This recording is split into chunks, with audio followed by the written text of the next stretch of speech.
buenos días. Empezamos con otra de las sesiones de preguntas y respuestas que tenemos en el marco del Diploma Internacional de Gerencia de Empresas que da Conrad Group en Latinoamérica. Estamos en receso de clases, pero las sesiones siguen adelante y seguramente ahí pues, preguntas se suscitan a partir de incluso los blogs que se publican. Pues me comentaste, Elena, que tenías tú una curiosidad, una pregunta, algo acerca de uno de esos. Cuéntanos en qué eso.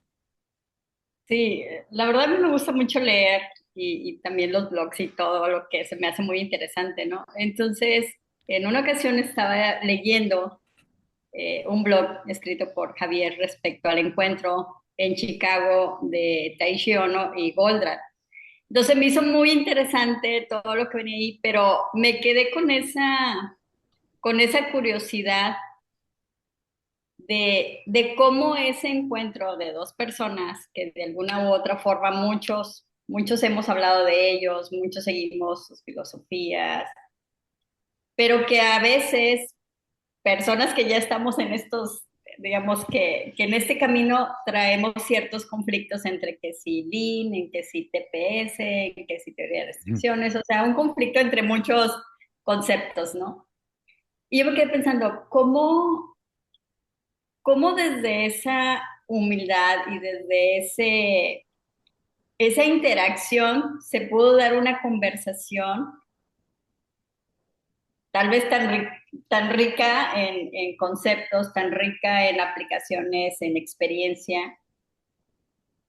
Y me quedaba como que la curiosidad de decir, realmente Goldratt y Taishio no solamente se quedaron en los conceptos, en las aplicaciones, o fueron un punto más atrás que hablando desde los principios de teoría de restricciones y hablando del principio de TPS, ellos pudieron ver realmente la base que hacía un cambio verdadero dentro de los sistemas de cualquier empresa y que a lo mejor todavía nos falta como que descubrir más en ese blog, en esos dos blogs que hay respecto a esa conversación. No sé, me queda como que esa curiosidad de saber más respecto a esa conversación que hubo entre Taishi Ono y el doctor Gota. Pues asumo que voy a empezar yo a dar algunos. eh, Me hubiese encantado poder decir que estuve ahí, ¿sí? Cosa que no es verdad. Eh, Pero tenemos la edad para eso. sí, no, por eso digo, o sea, esto quiere decir que Lo siento. pudiéramos haber estado ahí. Sí. Como dice, me hubiera encantado ser una mosca en la pared. Eh, Está claro que ese encuentro fue de dos gigantes, ¿sí? Ese es el primer elemento. El segundo elemento que creo que es importantísimo no pasar por desapercibido y creo que es relevante para empezar a medio responder y después especular, porque lo único que tengo son especulaciones. Ese punto relevante es que tanto Taichi Ono como Eli eran físicos, ¿sí? Entonces, siendo físico, y para mí no es solo el hecho que estudiaron física, sino que tienen una manera de pensar, una forma de entender la realidad y aproximarse. Y si se quiere, la manera como yo lo describiría es la misma lógica que le hemos estado admirando en muchas cosas a Elon Musk, ¿sí? Que es esta lógica de los principios fundamentales, de los first principles, que son cuáles son las piezas fundamentales irreducibles de donde parte todo, que al final es decir, cuáles son los elementos claves fundamentales que componen el entendimiento de cómo esto funciona, ¿ya? Y quitar toda la maleza, el ruido, ¿sí? O sea, los elementos fundamentales. Entonces, si uno lo mira con lo que sabemos hoy, mirando hacia atrás, Eli destiló parte de ese conocimiento en el artículo de Sobre Hombro de Gigantes, donde esboza los cuatro principios de flujo. Y si uno toma esos cuatro principios de flujo y se los echa a esa reunión, ¿no? Entonces empieza uno a imaginarse cosas interesantes. Entonces, de lo que está relatado, porque pues un relato que viene de Bob Fox, que fue socio de Eli en el Instituto Goldratt, eh, y que está como coautor en el libro La Meta también, si mal no No, recuerdo. no. ¿No? Ese Ah, es no, otro, es, Jeff sí, Cox. No, pero Bob Fox, digamos que fue socio de él y en sí, montar el Instituto Goldratt, eso sí es correcto. Eh, entonces, cuando uno mira ese relato, te das cuenta de cosas que o no dice, pero no las tenía aplicadas de manera formal, o eran pedazos del sistema que no estaban, no eran parte formal de la mecánica o la metodología de TPS. ¿A qué me refiero? Para mí una de las cosas más importantes, y esta es mi manera de hacer el storytelling o dramatizarlo. eh, Eli Goldratt está comentando acerca de cómo se resuelve el problema de flujo con la solución de DBR, es decir, protegiendo la productividad de la restricción, colocando el tambor, la cuerda y el amortiguador antes y después de la restricción. Y le pregunta que si a él no le preocupa el tema de la contabilidad y los contadores. Y entonces en el relato yo digo que Ono se para, empieza a caminar, a protestar y a proferir improperios en japonés que nadie entiende y se pone rojo, ¿cierto? De la rabia, y entonces con una expresión lo más contenida posible dice que los contadores no se pueden ni acercar a sus plantas, que cuando ve uno lo sale y lo saca a tiro, ¿no? O sea, que los contadores literalmente. no tienen, literalmente. Entonces, cuando digo eso, quiere decir que uno sabe que los contadores están mirando otra cosa, y esa lógica de costo es absolutamente contraria a asegurar la velocidad de flujo que se requiere. Eh, entonces, Eli también lo sabía, pero no solo se quedó ahí, sino que profundizó y se dio cuenta de que la estructura de cómo está hecha la contabilidad de costos y el tema de que le asignamos el valor ya agregado al inventario para hacer todos estos cálculos y el efecto que tiene el costo unitario. Entonces decidió, esto es parte del problema que hay que resolver, y si yo no lo resuelvo, que tiene que ver con las eficiencias locales, en los principios de flujo, yo no puedo lograr implementar el mecanismo para sincronizar y explotar la restricción, ¿cierto? Y tampoco puedo implementar los mecanismos para balancear el flujo en función de dónde se me está atorando, dónde se cae el flujo, y poder eliminar esa esos obstáculos. Entonces, los principios de flujo es una forma, voy a decir, más elegante, destilada, de universalizar la manera como tal vez se le ocurrió o cómo derivó en la solución de tambor, amortiguador y cuerda para las líneas de producción. Entonces, digamos que eso para mí es como el elemento. Si uno va y mira, por ejemplo, que es parte de lo que Matías enseña en el dije, y aprovecho para decirles que el próximo dije viene, empezamos el 10 de junio de este año, estamos en el proceso de empezar a publicitarlo, y ya está organizado el cronograma, y vamos a terminar de hacer algunos ajustes, pero ya vamos. Entonces, todos los que quieran y puedan, que nos ayuden a publicitarlo, pues para que tengamos la mayor cantidad de alumnos posible, ojalá batiendo récord este año. Entonces, cuando uno mira eso, entonces, un- para mí, uno tiene que volver a estudiar o leer y extraer de esa manera de First Principles todo lo que dijo Deming. Y si lees los libros de Deming y pasas por los 14 principios y la metodología de calidad total, el ciclo PSA y todo lo que tú quieras, y al final te das cuenta que es exactamente lo mismo, que hizo lo que hizo, pero él, y para mí, profundizó, dijo, ya, esto está hecho, me paro sobre hombros de gigantes y miro más allá qué falta. Y él, y lo que estaba haciendo es cuáles son las reglas simples para realmente intervenir, generar resultados más rápidos, y con esa lógica de la restricción, no ir a mejorar todo. Porque tú ves calidad total y tú dices, ok, listo, ¿dónde voy a mejorar? Ves TPS y al final la gente lo deriva en hacer Kaizen por todos lados. Entonces tenemos esa, por eso Eli habla de que tenemos esa tendencia a querer mejorar todo lo que se puede mejorar. Y es precisamente contenerse, es hacer todo lo contrario, es hacer algo contraintuitivo. No es hacer más, es hacer menos, pero el menos que uno escoge es absolutamente asimétrico en el resultado que produce. Y después de eso tienes a otro como Russell Lakoff, que es exactamente lo mismo, y después todo el conocimiento que Matías nos fue incorporando para entender mejor y realmente estudiar la ciencia del pensamiento sistémico con Jay Forrester y de ahí para adelante todos los demás. Eh, Hay muchas cosas que aprender y rescatar. Ya lo comenté el otro día, me estoy leyendo de a poco un libro de Donella Meadows, independientemente de lo que ella piense fuera del mundo del Donele, sistema. Donele, Sí, ese el nombre que le pusiste tú, es Donnelly. Donna le dicen. bueno, Donnelly. no sé, yo lo Está leí en bien, está español. bien, Donela. Ah, bueno.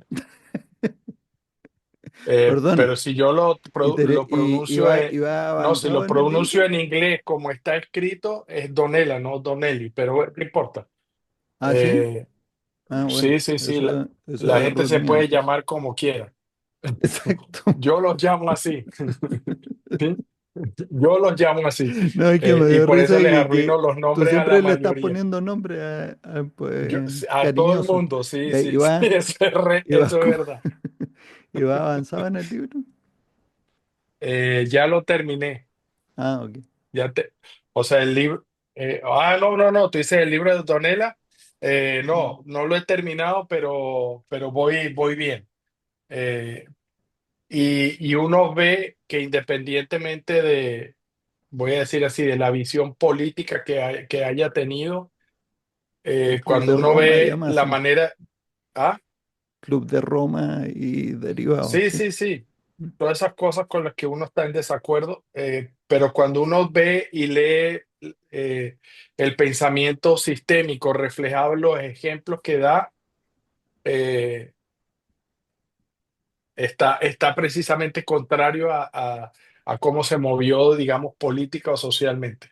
Eh, pero es interesante cómo uno empieza a tomar de ahí ejemplos y nuevamente pega con la física, pega con la lógica de la visión global.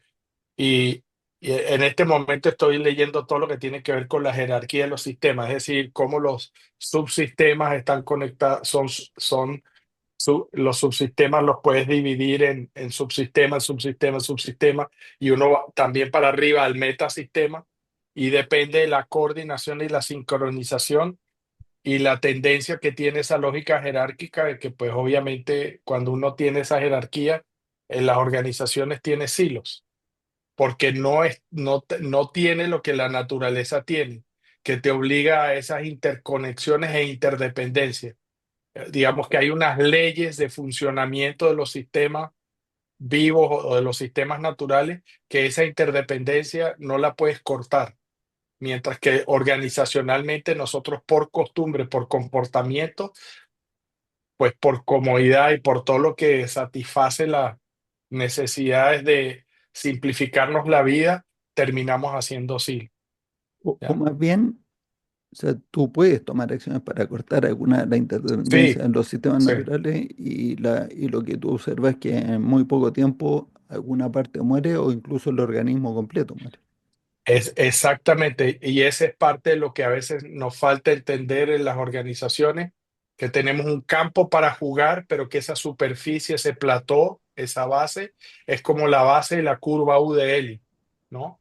No es dos líneas convergentes en el vértice, sino que es una base, un valle que tiene una cierta extensión, una superficie donde uno tiene flexibilidad para operar, pero tú cortas esas dependencias y conviertes ese valle en un fiordo, digamos, que tiene un vértice duro y firme, y el espacio para moverte, la flexibilidad, la resiliencia de la organización se pierde, porque ahora son condiciones mucho más estrictas, más firmes, y tienes menos flexibilidad. Entonces la resiliencia es cómo no cortar esas variables que me permiten tener un campo de juego flexible y amplio donde yo me puedo mover. Entonces por Bueno, eso a mí y la brillantez de él, muchas organizaciones sí, terminan quebrando nomás. eh, Son- sin duda, ese es el efecto final. Entonces a mí la brillantez de él y esto es otra de las cosas que estoy pensando, tal vez debería escribir algo, es el concepto del amortiguador. Porque lo decimos muy fácil, sí, eso es obvio. Amortiguador de cualquier tipo en todos lados, estratégico, pero lo que él puso con el amortiguador fue precisamente resuelve dos problemas de una vez. Primero, que absorbes la variabilidad, ¿cierto? Que es y desacoplamos de la variabilidad las partes del sistema. Pero para mí la otra genialidad es que el amortiguador se convierte en el próximo, el sustituto de emitir una señal de feedback. Porque ese es el problema que los sistemas en general que tienen todas esas conexiones de dependencia no tienen. Por eso es que los hilos rompen ese feedback. O sea, Porque el te feed, doy sí, una sola sí, palabra para amortiguador sí, y que captura esas dos cosas que acabas de decir. Los amortiguadores sí. son los sincronizadores del sistema. Ujú, exacto. Porque por una parte impiden que reacciones a algo que no tienes que reaccionar, que es el amortiguar, pero a la misma vez te están dando una señal de las tendencias para que sepas a qué velocidad reaccionar. Y lo que rompen son lo que en pensamiento sistémico se llaman los delays de la respuesta del sistema. Todos los sistemas, por la interdependencia e interconexiones, tienen retraso en la emisión de la señal. Mientras más largo es el replenishment time, el tiempo de reposición, el delay es mucho más amplio y por eso el error es más grande, ¿ya? Entonces, Yo, son cosas que uno dice, pero qué cosa tan simple y tan fantástica, ¿ya? Entonces, mira, en la en los frecuencia, sistemas sí, físicos, en los sistemas sí, físicos, o sea, uno que todos tenemos perdón, mu- pues estoy mu- desayunando. mucha familiaridad con él, son estos, los computadores, son unos sistemas electrónicos donde el ideal es que entre el input y el output eh, transcurra el mínimo tiempo posible, Claro, casi instantáneo. Ujú. claro. Y entonces en esos sistemas, que son muchos circuitos para allí, para que, las capacitancias o condensadores, pero capacitancias, producen delay. Pero justamente las capacitancias son en los sistemas eh, que no es, o sea, en los computadores también, pero en los que nosotros estamos tratando de manejar son los amortiguadores, o sea, son amortiguadores, los amortiguadores son como las capacitancias, más bien. Los amortiguadores son como capacitancias. Entonces, Eso, la mejora de los circuitos consiste en reducir las capacitancias para que uno aumente las velocidades. exacto. Pero lo que pasa es que si tú llevas ese concepto a un sistema organizacional, para reducir capacitancia tienes que hacer reducción de incertidumbre. Y entonces está todo el movimiento de TQM para que uno vaya La reduciendo cada vez variabilidad, más, claro, la variabilidad. Entonces, en ese sentido es que hay una gran relación de la calidad total con la mejora del flujo, porque sí, al reducir incertidumbre puedes acoplar más el flujo, pero eso le aumenta el riesgo al sistema. Entonces, ¿hasta qué punto eliminar los delays en nuestro sistema eh, te genera alguna ventaja respecto del mercado, que es finalmente cuando uno está mirando una empresa lo que cuenta? Y entonces ahora lo conecto con la pregunta que hizo Elena. No se pusieron de acuerdo en algunos principios básicos. Entonces, todos esos cuatro principios del flujo los escribió Eli en el año 2008 y yo creo que 18 años atrás no los tenía claros. O sea, si tú le preguntas a Eli el año 90 cuáles son los principios del flujo, y dice, ¿los principios de qué? Eso es lo que habría preguntado. No sé qué me estaba hablando. O, o excelente pregunta, no lo sé, déjame pensarlo. O te hubiera soltado TBR, qué sé yo, ¿no? Entonces, el año 90 no existía ese concepto todavía en la mente de él. Y lo que sí sabemos por la conversación y ese blog que tuvo acá de citar y que escribió Javier, pues tomando la conversación que aparece en el libro Profitability Without Boundaries, creo que, o sea, como es rentabilidad sin Sí. frontera o Sin sin límite. límite, sin límite. Que ahí está Bob Fox con Piraste, los dos autores del libro. Pero es Bob Fox el encargado de capítulo donde se relata el encuentro con Ono. Y entonces, después de que ya habían conversado acerca del TPS y todo esto, desde el Toyota Production System, Eli le explicó a Ono cuál era su idea para la producción.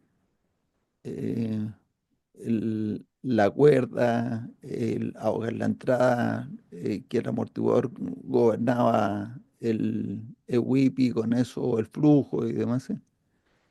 Yo no se quedó pensando un buen rato, al punto que relata ahí Bob Fox que estaba medio preocupado él con él y dice, chuta, no lo habremos enojado a este señor que ahí están callados y al final dice, les dijo, si yo hubiera pensado en esto, me habría demorado menos de la mitad del tiempo en hacer la mejora que hicimos en Toyota, pues. Lo cual fue un piropo para él. Eh, yo creo que estaban de acuerdo en los principios, solamente que Ono fue mucho más experimental, o sea, fue prueba y error y peleando. O sea, él tenía toda la intuición, pero nunca con una explicación muy teórica de por qué iban a funcionar las cosas que él hizo. Y de hecho se quedó pues, a mitad de camino en cuanto a la optimización, porque con el Just in Time eh, dividió el buffer en muchos buffers pequeñitos, lo cual le restó la agregación estadística para que el buffer total fuera menor que finalmente terminó teniendo y no tenía todo el efecto. Jorge, usted iba a cerrar hoy. Me quedan Comentario 10 final de segundos, Jorge. entonces. Jorge No, cierra. yo tengo un par de cosas que aportar en esta pregunta muy profunda que hace Elena en el sentido de los conocimientos. Y lo que voy a decir es mi percepción. Si no creen en ella, pues la pueden deshacer, pueden votarla, hacer lo que quieran. En un principio, considero que todas las cosas están interrelacionadas con visiones distintas, pero algunas más sistémicas que otras, pero todos estaban en la misma dirección, porque uno no puede decir hoy en día que semejantes pensadores estuvieran mal. Realmente, y Gondra lo decía abiertamente, el problema no es que estén mal, el problema es que el punto de partida o a donde querían llegar las dos cosas eran diferentes. Y entonces, de hecho, él decía, las técnicas de Lean y de Six Sigma son muy poderosas y se vuelven más poderosas aún cuando usted las usa en la restricción. Sí, porque ahí es donde verdaderamente el sistema necesita mejorar. Eso por un lado. Por otro lado, nosotros o yo me considero un ínfimo mortal con respecto a la capacidad de esos titanes y le pongo el título de Parásitos, porque eso es lo que yo sentía mientras Eli estuvo sobre esta tierra. Muchos de nosotros estábamos bajo ese paraguas de todo lo que él dijera, ahí íbamos como chupando, pero en el fondo no había como mucha capacidad de discernimiento y mucho menos la necesidad sobre los hombros nuestros de hacer que el conocimiento fuera a una frontera adicional. Entonces era, además, lo que Eli decía, eso era la Biblia, ¿no? Porque Eh, la experiencia que Eso relata Matías en contra de lo que el mismo Eli de él mismo, sí, enseñaba. Te él decía, decía, nunca no jamás. crean que porque yo lo digo está bien, imagínense, Correcto. un físico de... Sí, concuerdo con Matías en que los principios del flujo no estaban claros cuando se inventó el SDBR o el DBR, sino que después de eso fue que vino como ese chapuzón a lo profundo de ese océano y extraer allá ese tesoro de los cuatro principios del flujo que hoy en día uno dice, bueno, ¿y qué más allá hay, no? Como que eso ya termina siendo, aparentemente en el entendimiento de hoy no puede haber ninguna explicación distinta.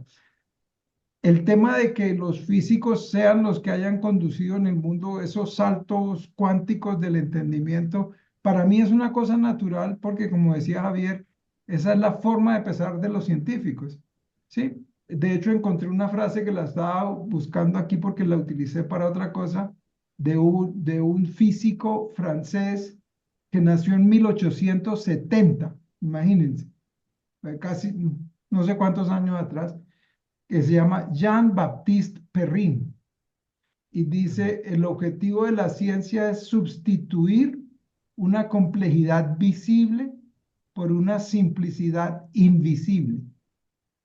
Y pone el ejemplo de lo que yo llamo la maldita ecuación, ¿sí? De E igual a mc al cuadrado. Para simplificar, imagínense, Einstein, No, pero toda esa, ¿no? Jean-Baptiste, pero eso lo escribió después de 1905. Ya, No, ese es en el año en el que él nació, sí, 1870, 1870. Sí, y 1870. murió en 1942. Como Ya, era ya, ya. natural, O se sea, morían después de temprano. 1905 escribió eso, porque si no Sí, sí, sí, estaríamos lo hubiera sospechando que escrito estando en la Einstein cuna. le plagió el... Sí, no, pero la frase me parece que como todas las cosas en los científicos, todas están alineadas, pero repito, cada uno tomó como una vertiente un poco distinta y no es que estén mal. Y Goldratt en eso era tajante, decía, para poder decir nosotros, y este es el ejemplo que traigo, y que generó el mal humor de Ono con los contadores, ¿sí? Era que para nosotros decir que la contabilidad de costos no era útil o no servía, entre comillas, porque él nunca dijo que no servía, él decía era que no era útil en lograr decisiones que al sistema le sirvieran, teníamos que entender el demonio por dentro. Es decir, teníamos que entender por qué decíamos que la contabilidad de costos particularmente era nocivo realmente. Entonces, eso refleja típicamente la visión curiosa de los científicos, es a partir de los sentidos, ¿no? Observan una cosa y en la primera página de la introducción de la meta está tener el valor para discernir la diferencia que existe entre lo que vemos y lo que concluimos. Eso en la práctica es el método científico así en una frasecita.